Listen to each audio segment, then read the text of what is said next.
Good afternoon. We have a room full of cadets, and that's the best we can do. Good afternoon. Okay, thank you. Please allow me to welcome you to the second annual New Orleans Book Festival at Tulane University. Among the many events at Bookfest, this conversation is especially momentous, as it is both a Bookfest event as well as a presidential speaker series event. Established in 2019 by President Mike Fitz, Presidential Speaker Series brings world-renowned individuals to Tulane, generating discussion and providing an opportunity for our community to learn from distinguished professionals with unique perspectives, talents, and stories. I am Cadet Justin Ryan. I am the Cadet Battalion Commander of the Orleans Battalion, ROTC, here at Tulane University. It's all the cadets that we have.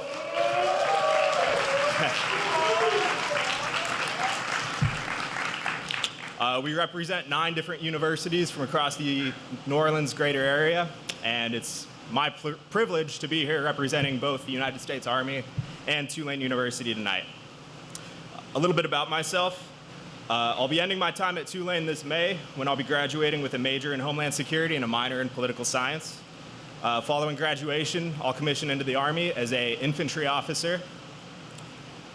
The Tulane maxim of non sibi sed suis, not for oneself but one's own, we've all seen it around campus, has served as a guiding principle in all of my decisions.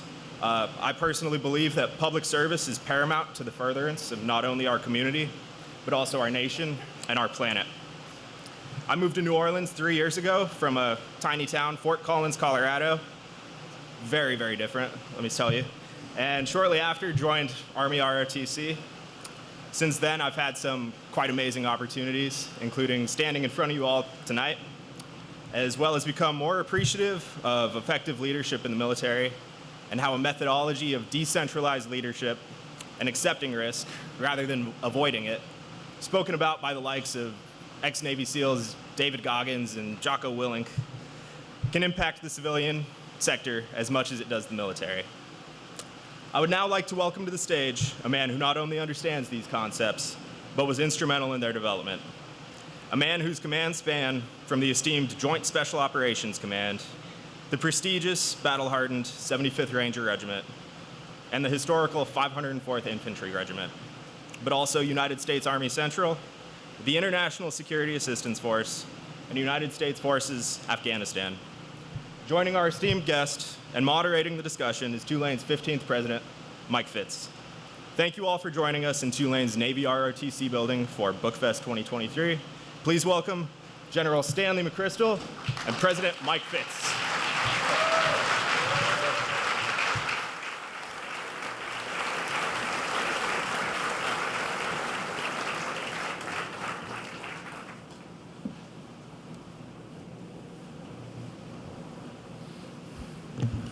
So thank you, Cadet Ryan. Thank you for that really marvelous introduction. But I want to thank you and all the members of the ROTC for your service, for your commitment, for everything you've done for Tulane and you're going to do for our country. I also want to welcome everybody. I hope you're enjoying Bookfest, which has been an incredible event.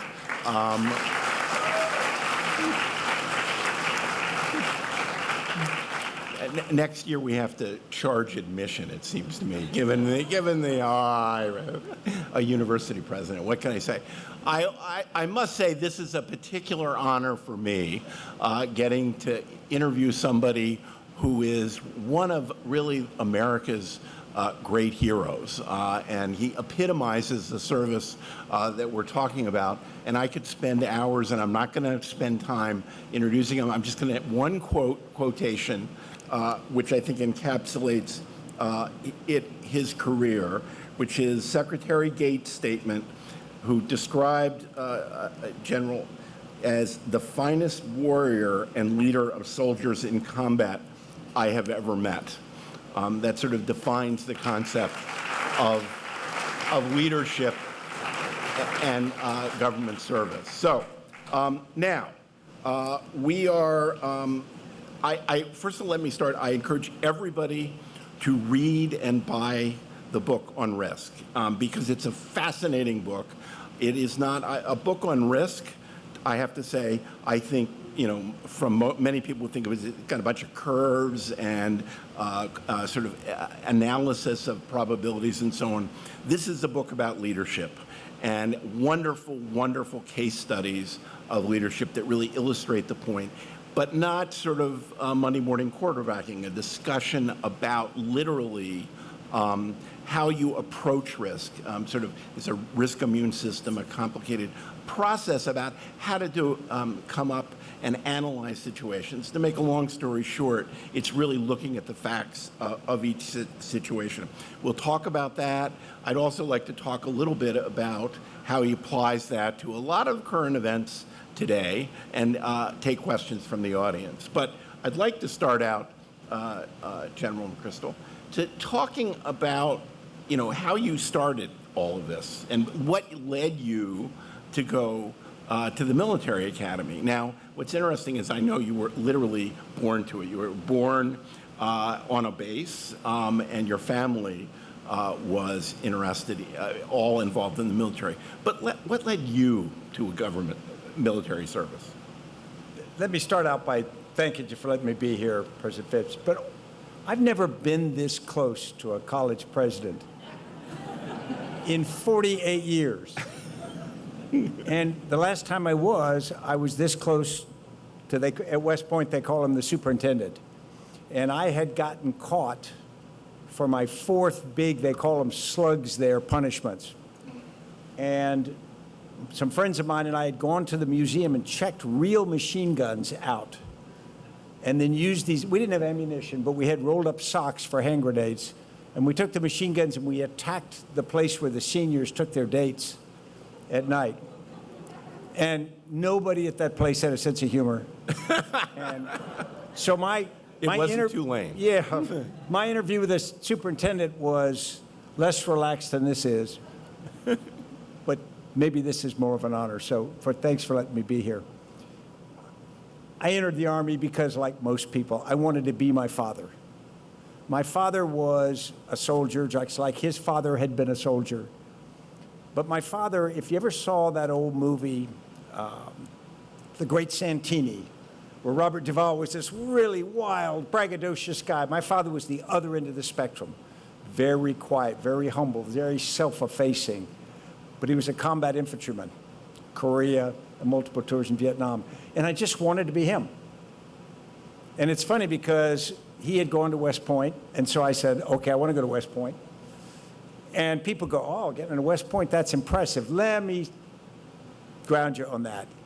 I got selected, or I got admitted in the summer of 1972 into the Vietnam War. The military wasn't popular. Statistically speaking, it's the easiest year in the Academy's more than 200-year history to be admitted.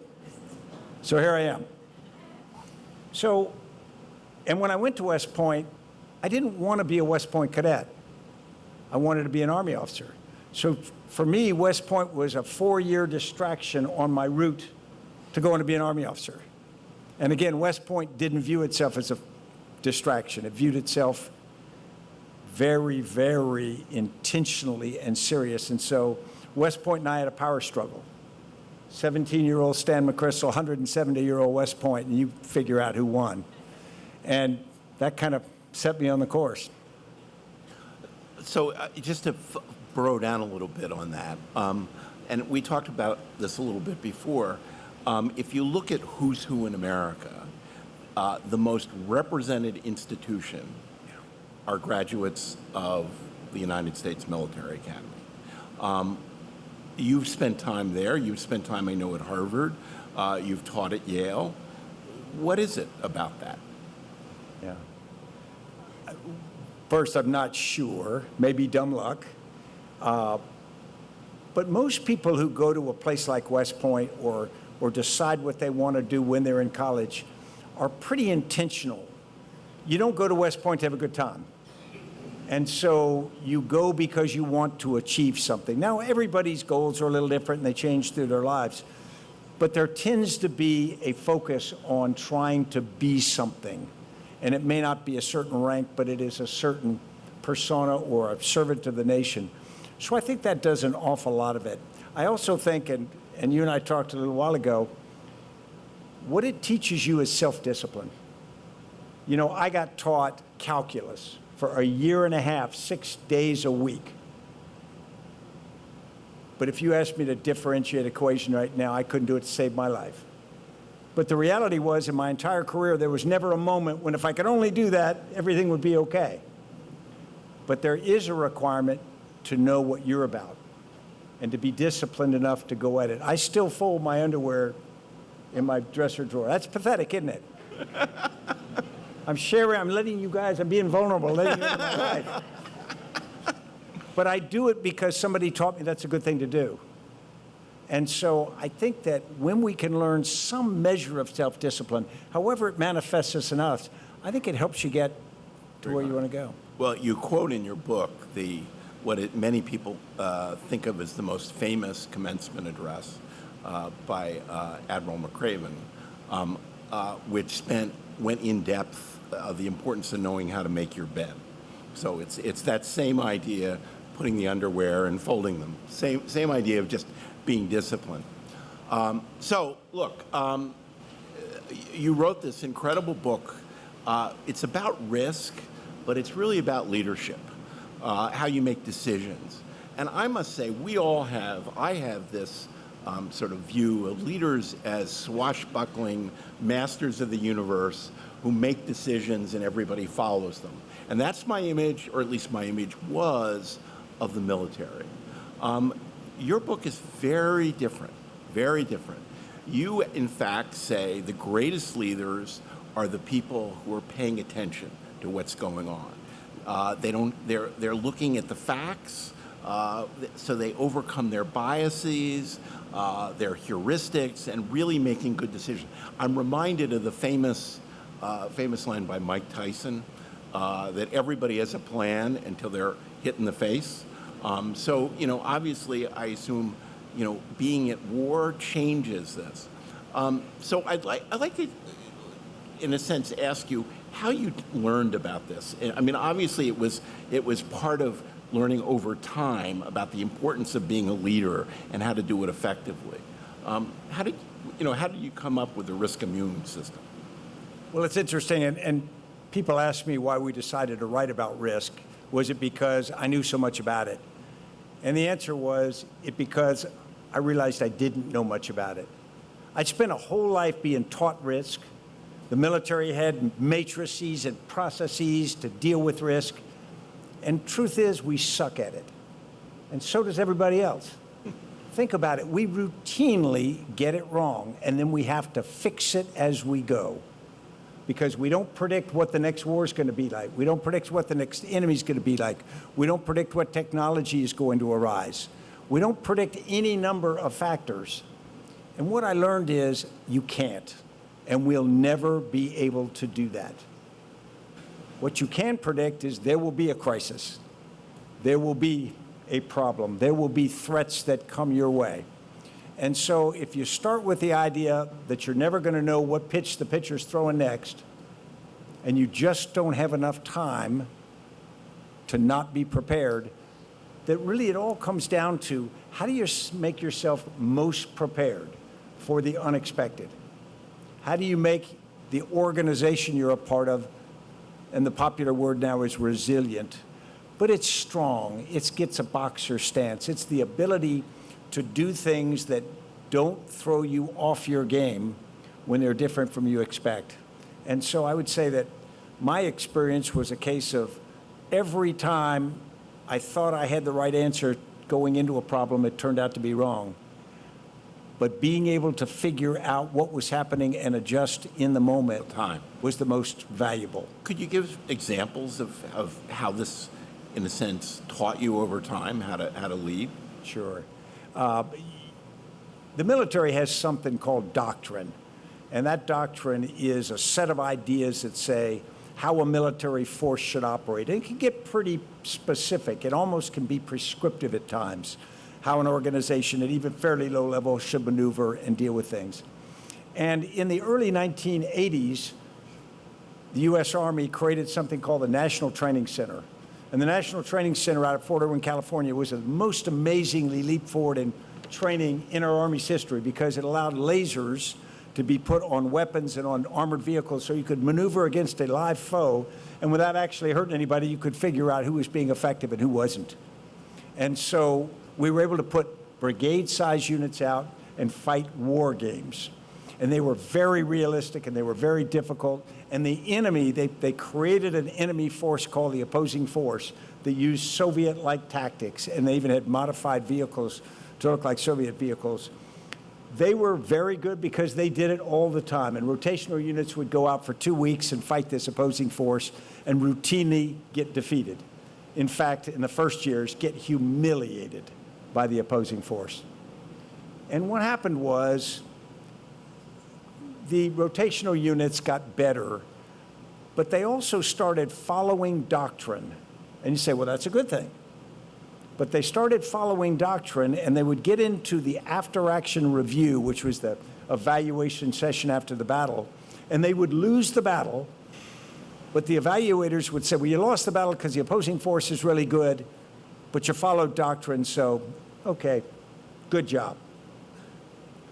We didn't realize it, but insidiously, that was creating a whole culture in the military that says, if you follow doctrine and do the right things, the outcome is not what counts. And then you get in real war. And the only thing that counts is the outcome. And we found when we got in Afghanistan and Iraq, the wars were not what we had hoped. The first Gulf War, 100 hours, Saddam Hussein put his army out in the desert, almost like putting it on a golf tee and letting the most mechanized and advanced force in history just spend 8 months getting ready and then attack it. But nobody is ever going to do that again because nobody is that illogical. The Afghans and the Iraqis that on the opposing side, the Al-Qaeda in Iraq and Taliban, they all look at what we're good at and they don't do that. And so the reality is we ran into situations that were very different from what we were mentally or materially prepared, and you had to adapt. And if you didn't adapt, if you just go through the playbook, you're running the wrong play. And I felt it personally. I felt myself trying to do that, and I felt my organization I was a part of and those I saw. And so it's painful lessons. So, I mean, in some sense, war is the classic situation, since you have an enemy who's responding to your actions, where it's unlikely the playbooks will work because they're going to anticipate what you're doing and vice versa. So now you described a little bit of this tension between sort of armies that are in Washington and the Pentagon over time preparing for wars and then actually fighting the wars, this tension. Right. Could you explain a little bit about that? We talked a little bit about this afternoon when we talked about how militaries might differ from civilian organizations. And if you think about in peacetime, a military commander, we'll call it even a senior commander like a major general commanding a division in the Marine Corps or Army, 15,000 people, has the organization the Army gave him, has the budget the Army gives him, has the facilities that have been set out for him, has rules, regulation, doctrine, and whatnot. In reality, that leader, no matter how good they are, has very little maneuver space within that. They operate in a tight, corseted situation. And they go through training, and it's good, and they're great leaders. But the reality is, when you get in war, suddenly those corseting factors aren't there. They can't be. And so suddenly we look for leaders to be decisive, iconoclastic, free-thinking, imaginative, and yet we haven't built that as muscle memory in either leaders or in the organizations. And so the challenge is that how do you take a horse that's been trained to trot and never to gallop, and you get on the battlefield and you expect it to suddenly take its head and gallop? And so we have to think about how we create leaders. Like Justin, as you start your development, the key is 20 years from now, when you're commanding a battalion or a brigade, you are as imaginative and as able to adapt as possible, and that you haven't been shaped to the negative, because there are a lot of good shaping goes on, but you got not be shaped to the negative. You go through in the book a whole series of devices to try and overcome sort of your heuristic biases and so on. But one of the most interesting I found was your description of the value of diversity in a lot of different ways in improving decision making. And you gave an incredible example of President Kennedy in the Bay of Pigs versus in afterward in the Cuban Missile Crisis. You want to just explain that how you saw this? Absolutely, and I think we trip over the word diversity right now because we tend to think diversity is different genders, different religious backgrounds, different races, things like that. In reality, the most important diversity is diversity of perspective and different skills. And so we studied the Bay of Pigs, and this happened in the first months of President John F. Kennedy's first term in office. And what happened was there was a plan put together to have Cuban expatriates train up and then do an invasion of the island of Cuba and overthrow the government of Fidel Castro. And it was put together by the CIA with some help from some military, and the plan really wasn't thought through very well. They were landing at the wrong place with the wrong forces, with the wrong assumptions. If you look at it now, it doesn't pass muster as a reasonable plan. But what happened was they were so interested in security, and they kept it, the people who looked at it and commented on, so tightly bound that when they briefed it to the president and they said, okay, we should do this, fresh air had not breathed on that plan to really smoke out the weaknesses. So the plan goes, and of course, we all know it was a tragic failure almost from the first moments. President Kennedy walked away with a number of lessons that he learned, but one of them was helped by a professor, Irving Janis, who studied what happened. And this is where the term groupthink was coined in the study that he did. And what he found is when you get groups together and you let certain dynamics, group dynamics and cultural dynamics apply, you limit the ability to come up with the best solution. You limit the ability to challenge the assumptions or the plans that have been put forth. President Kennedy, fast forward about 18 months to the Cuban Missile Crisis. He's now a different leader. And as the Cuban Missile Crisis goes over 13 famous days, the great difference is that he changes the process for dealing, for coming up with options, for framing it. The first day when they began deliberations, he got key people together, and they were still sort of all middle-aged white men, because that was the nature of American government in 1962. All World War II veterans to a large degree, pretty similar backgrounds. But on day one, if you had taken a vote, they would have voted to do military action right away against Cuba. And instead, he told them to step back and go through a series of processes which would cause different groups to come up with courses of action and then challenge each other's courses of action. He stepped away from the process so that he wouldn't be in the room all the time, so that when he walked back in, he had his mind fresh. And he brought some different players in that hadn't been involved in the first time, who he knew would challenge the tendency of the group to go into a single direction.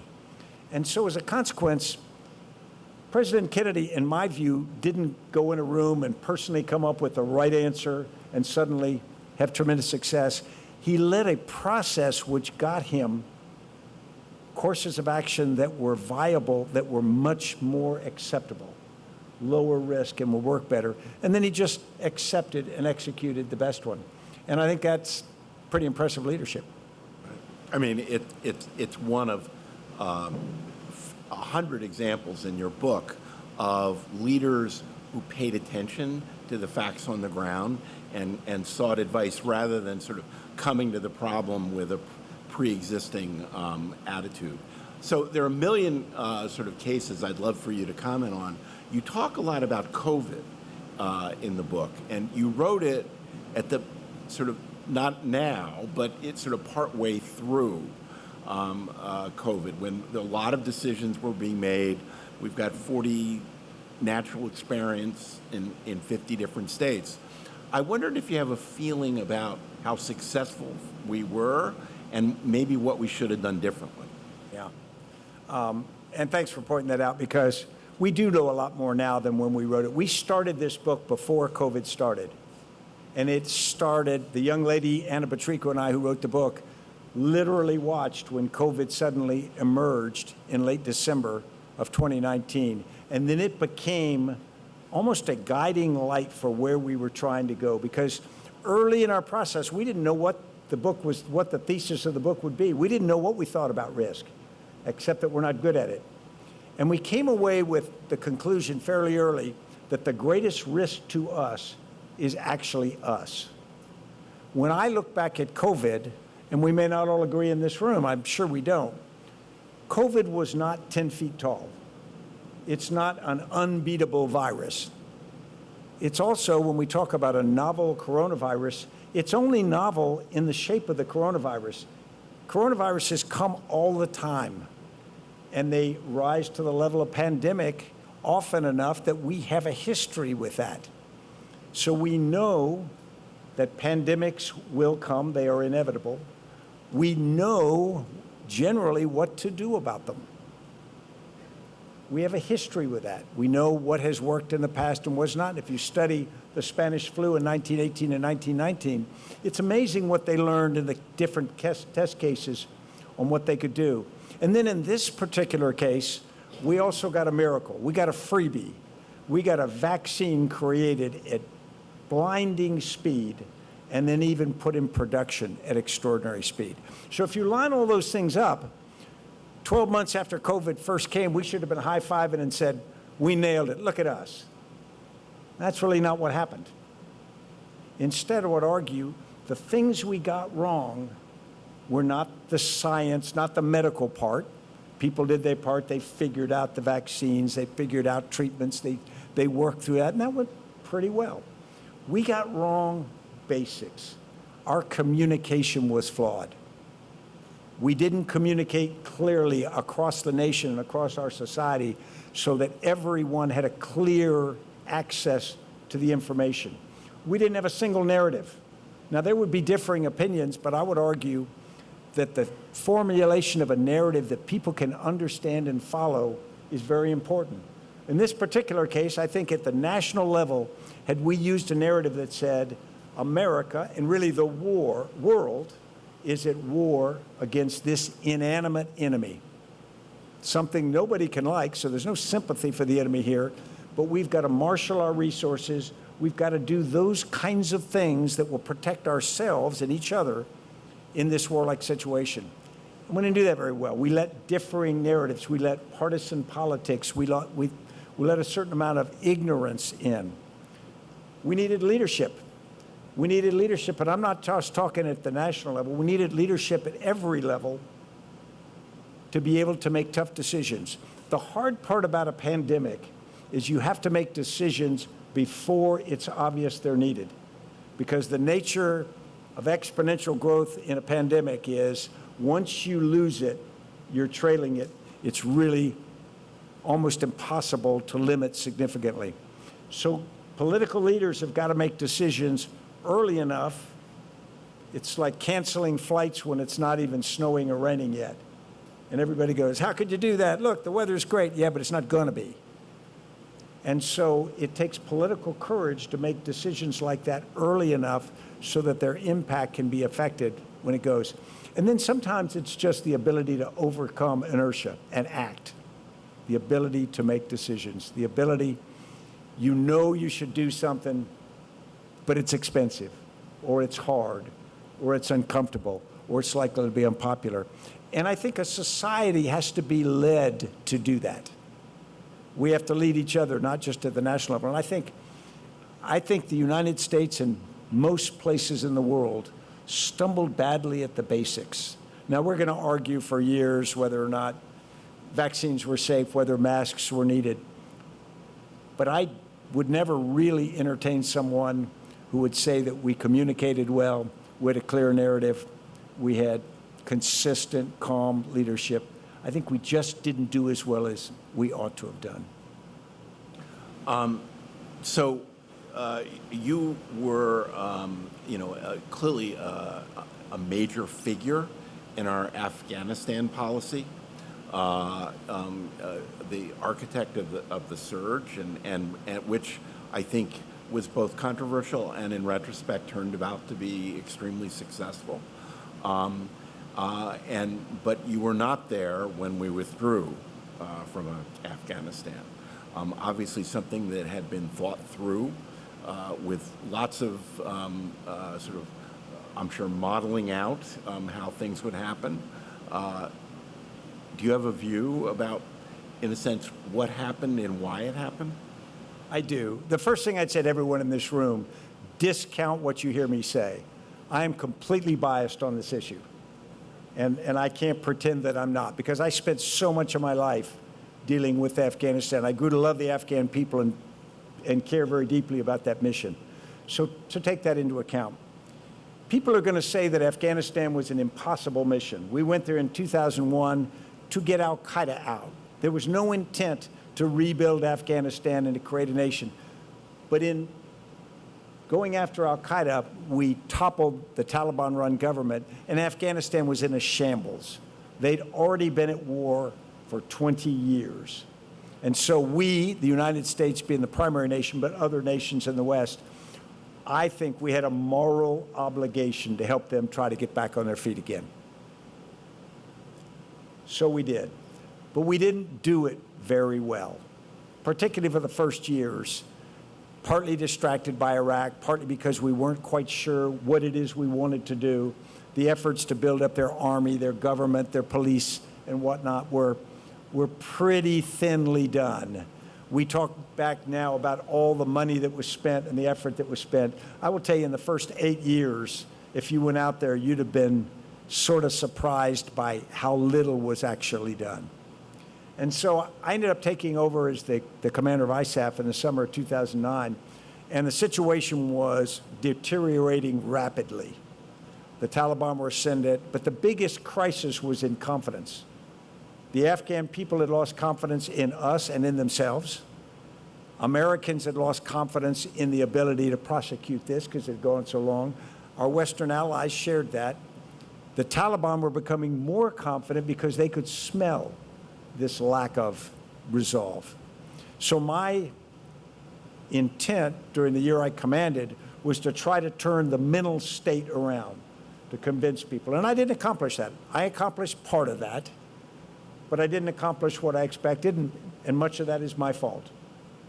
But I was followed by 10 more years of people trying to, great commanders, great leaders trying to build this. But there were some things we never did well. We never got unity of effort clearly. There were 46 nations in the coalition. And while we were together as a single coalition, getting 46 different nations to pull in the same direction in the same way is hard. And then we had 1,700 non-governmental organizations. Then we had the United Nations, other civilian entities, all good people working hard trying to do the right thing, but essentially poorly coordinated. You know, people say, well, who screwed up Afghanistan? You know, point a finger at the incompetent person or the disloyal person. I never saw that. I mean, I saw some people I didn't think were great, but for the most part, it was good people working hard, doing their best. And yet we failed. And that ought to give us greater pause. Because if we do our best and we fail, something else is wrong. And I don't think it was that Afghanistan was impossible. I think we just didn't get it right. All right, get to the last 18 months, we'll call it. At that point, the Taliban had gone to school on us, and they had figured out that the United States was not going to stay. And so it became a waiting game from their standpoint. So they went to, there were 365 districts, think of counties, in Afghanistan, and they went to each province and then each district where there's a governor, and they go, okay, the Americans are going to leave, the government's going to collapse, you can stick with them and be killed in the process, or you can make this painless and just flip at the appropriate moment. And it was like a political campaign that was deftly done. So President Trump did an agreement that guaranteed the United States would leave by 1 May 2021. And President Biden came in. He looked at that. He had two choices. He could reinforce Afghanistan, put more forces in, and extend the war, the forever war, as people were thinking. And that would have been politically difficult. It was against what President Biden had publicly said he'd do.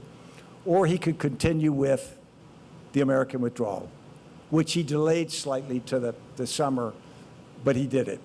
All right, now you've got the Taliban knows that the Americans are going to leave. We've already stopped using our air power. The Afghans know we are going to leave. And in many cases, they're materially dependent, but they're more emotionally dependent on American forces there. And so they go through a crisis of confidence. Military leaders make recommendations to President Biden and basically come up with three options. If we are going to pull out, as Mr. President, you said we are, we can either go very fast, very slow, or right in the middle.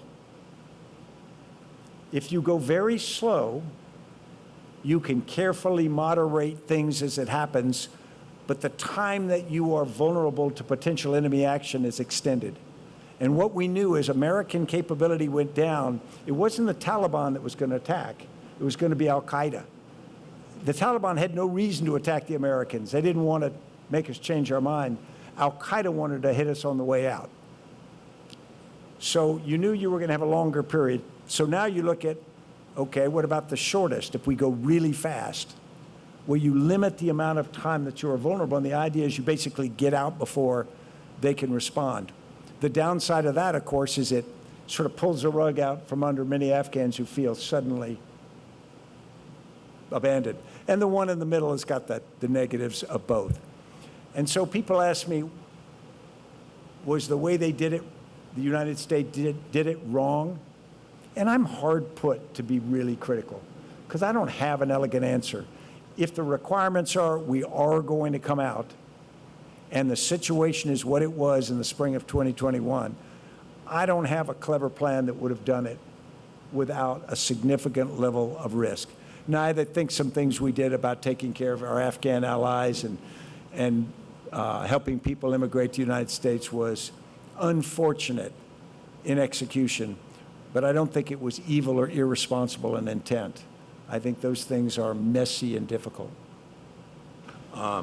We're going to open this up in a second to questions from the floor, but I thought I'd ask you another easy question about current events, applying your sort of background and knowledge about military history, which is the Ukraine war. And literally a bunch of decisions have been made, both in Russia, in the United States, in NATO, and Europe, leading up to this, and now we're in the middle of what's now been a year-long war. Were there mistakes on sides that got it to this point? And are there any sort of silver bullets on how we extricate ourselves? Yeah. I can answer the second part right away. No. If we think we understand, if we think about what we're talking about, what Vladimir Putin is trying to prevent is Ukraine sliding to the West, becoming a part of the European Union, maybe NATO, but sliding out of the Russian Empire. It's a little like Russia losing their spleen. I mean, it is, the Ukrainians don't consider themselves part of Russia, but the reality is historically, for much of the time, Ukraine has been a part of the Russian Empire. Not the Soviet Union, although it was part of that, but think Russia. So it's a very emotional, destabilizing, frightening thing to have Ukraine move to the West. So President Putin would like to have one of two things, either Ukraine back in Russia under direct control or a weakened, almost neutered, puppet-like state. And you say, well, how important is that to him? What if Texas wanted to go to Mexico? Now, some of you would say, fine, no problem. But it is that level of visceral feeling. So now you say, all right, did we make mistakes? Did we not support enough in 2014 when Russia essentially seized Crimea, when they over time had been fomenting civil war inside Ukraine? You could certainly argue we should have done more, but where we are now. I think in the last year, we've actually navigated pretty well, keeping the war from exploding outside the borders of Ukraine, but constantly building up Ukrainian capability so that Russia cannot achieve their goals. And so, in my opinion, good for us. But here's the hard part. If we say good for us and we will grind this to a stalemate or increase the number of casualties that Russia suffers to the point at which they quit, they just say it's not worth it. Let's look at some numbers. During the Second World War, the Soviet Union was a little bigger than Russia is now, about 166 million people. Now it's about 144 million. During the Second World War, they lost 8.7 million soldiers. They lost 28 million people total. They've lost 200,000. If we start to talk about levels of sacrifice that they could potentially, mentally be prepared to do, we're not even out of the starting blocks on that. And we say, well, Vladimir Putin is a rational guy. He will make the decision that's smart. And why I challenge the first part of that statement. There are things that each of us in this room are irrational about. I argue if we threaten one of your children right now, you would not be rational in your response. Vladimir Putin's a 69-year-old autocrat. If he loses this war, he is almost surely out of power. If he gives up Ukraine, his legacy is going to be unacceptable. So if you start to say, well, what are the options that are acceptable to him personally? And they start to get pretty narrow. And so now I think we are talking about trying to get some situation where he can't win, but he thinks he can do something that doesn't look like he lost. And he gets enough pressure from inside his government that says, okay, we'll claim a certain amount of success. Many of you will have read about the war against Finland in 1939, early 1940.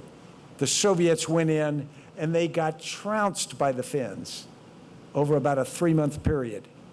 At the end of it, there was a peace treaty, and Finland gave up 8% of their sovereign land, even though they had won the military contest. It was just, it's the dynamics that are there. And so I don't have the right answer, but I think that we need to think very realistically about those dynamics. I want to open this up to questions from the audience. We have, but just a quick note, because that really piqued my interest, your description of Putin's view of the Ukraine. Is there a similar dynamic going on between China and Taiwan? I think it's very similar. Xi Jinping, congratulations to him for yet another term in office. I'm going to go out on a limb and predict he wins a fourth. You can record that.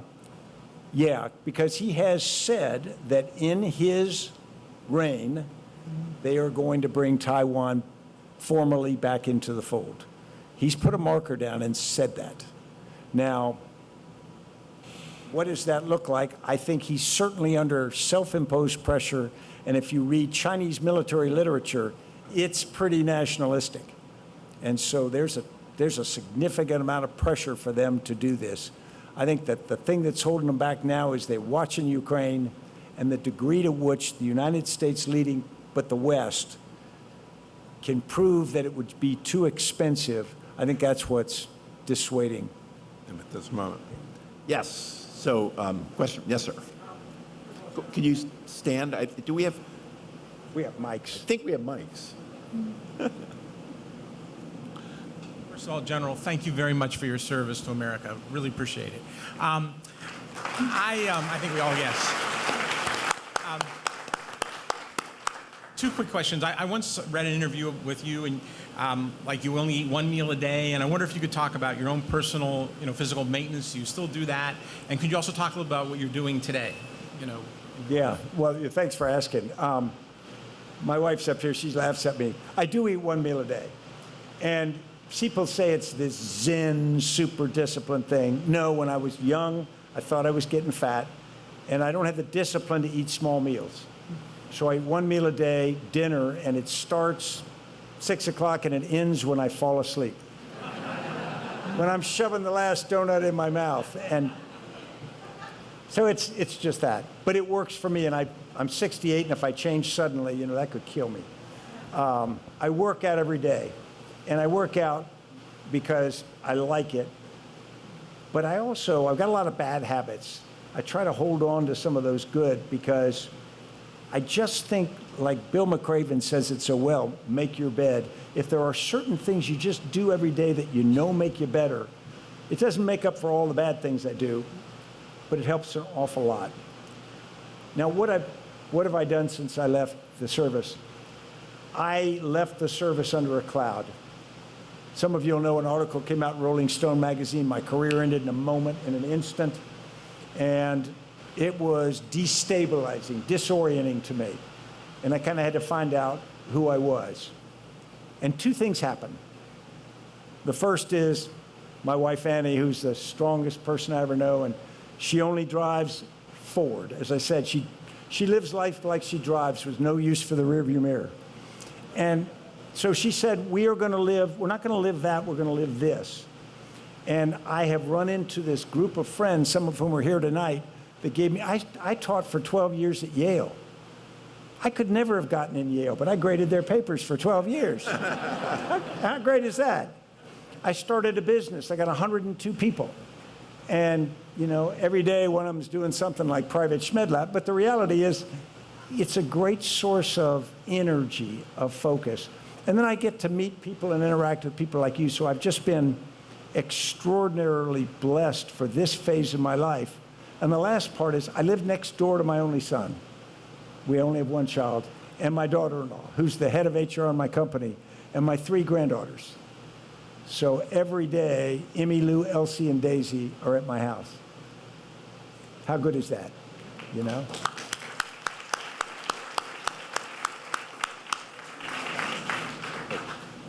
In view of the deteriorating relations between China and this country and the question of Taiwan, and given that the role of special forces has been increasing in the past decade or so, and given that you spent much of your career involved with special forces, can you comment on the status and capabilities of China's PLA special forces? I can comment on my opinion of that. They've got a tremendous capacity on paper, and they have huge advantage by something I'll call proximity. If we fight a war against China, it is likely to be between China and Taiwan in that geographic area. And that's a huge advantage because you're only preparing for a set number of missions and capability. So they have scale, they have committed people, they have familiarity with what they're likely to have to do. The downside, they haven't done it in more than a generation. And that is not a small deal. For all the downsides of America going to war too often, we don't go long periods without building up that experience. China hasn't fought since 1979 when they invaded North Vietnam, and it wasn't a big success. So as good as China, we think, has gotten, we're not sure actually how good they are in execution. It's hard to get information. It's extraordinarily hard. So on that line, just briefly, there is a defense journalist called, his name is Stavros Atmazoglou, and he is one of the most prolific defense journalists who has spent time with special forces people. Are you familiar with his work? I want to know it's good. I don't think I am. All right. Thank you so much. Thank you, Tulane. Thank you, Doc, for what you guys have been doing for the last 2 years. Thank you, General McChrystal. I chuckled about the fact about the folding of the underwear. My father went in 1951. I went in 1970, and we have 3 people in the family on active duty. And I'm reflecting back on the fact that I'm looking at who is the Secretary of Defense and who also is the Secretary of the Air Force. So my question is, there's a lot of things that are out there, and I'm wondering, has anyone ever bothered to pick up General Petraeus' book and says, this is how it ends? I don't know. That's a great question, but thanks for all the service that you and your family have done.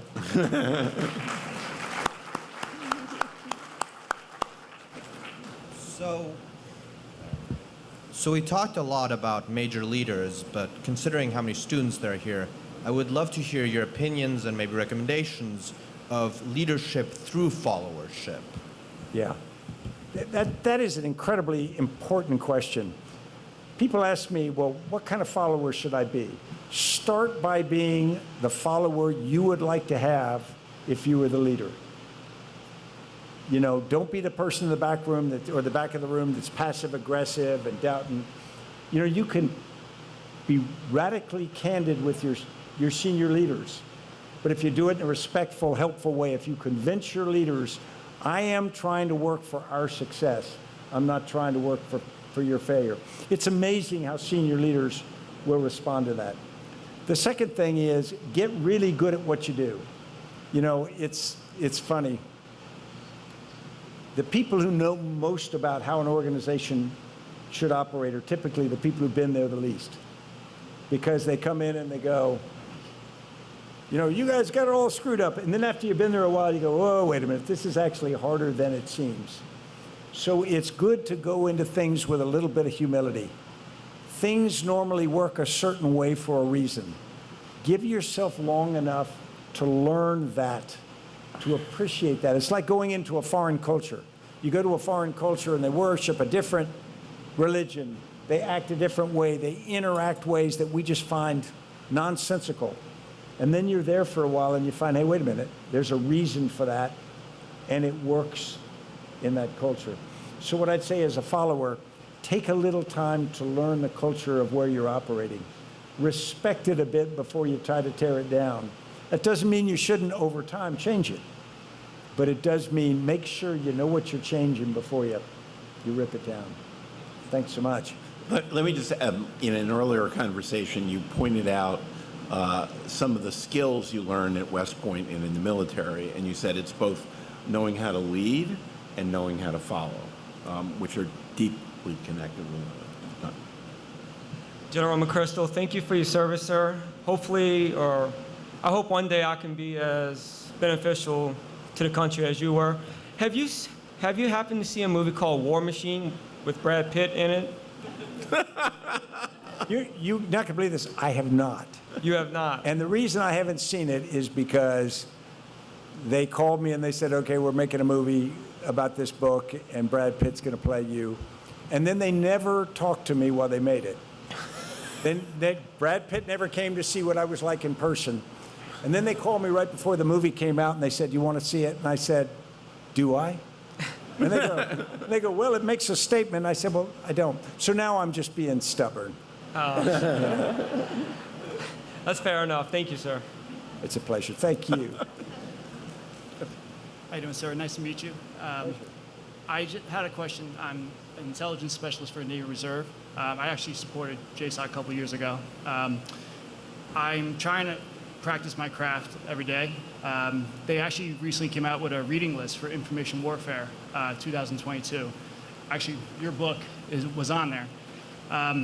If you were to give advice for anyone in the field of intelligence, any books or any articles, anything to brush up on, do you have any recommendations? Yeah, they would all be centered right now on information warfare. And the reason, and when we talk information warfare, what we're talking about is a span of things. What do people know? What do they believe? What will impact their behavior? The next war is going to be one in the minds of people. What happens on the battlefield is only going to be important in that it changes people's impressions. And so we're going to have the use of precision weapons and things like that. But when something happens, the way the information about that is propagated around, some correct and some not correct, is going to influence people's thinking. And I think the outcome of the next war is going to be decided by information warfare. In fact, I would argue what we are seeing in Ukraine right now is the most effective information warfare in history. But we need to understand it. The people who are waging it effectively is Ukraine. And the target is us. Now, we are willing targets because we're sympathize with them, but they are playing us like a fiddle. It is brilliant. And you have to understand, even if that was not in our best interest, that's going to happen. And so thanks for what you do for intelligence for the Navy, because if you can get your expertise and mind around that, particularly as it starts to be affected by things like ChatGPT and whatnot, I think you'll be incredibly valuable. I look forward to reading your book on teams of teams. Do you have one more follow-up question? Do you have a book in particular that you would recommend? Not a single one. I mean, I'd love to tell you, but I don't. Okay. Thank you. Thank you. I just, to your point about communication, what's wonderful about this book is its lessons about leadership, many of which you wouldn't think of initially as what one of America's great warriors would talk about. You spend a lot of time talking about communication and the ability to be coherent and clear, and then to get your organization talking to one another. I just happened to be talking to a businessman last night who said he found your book one of the best sort of outlines of how to run a business successfully. So it's leadership on the battlefield and leadership in life. Again, this has been wonderful. We've gone way over. I apologize, but we know why.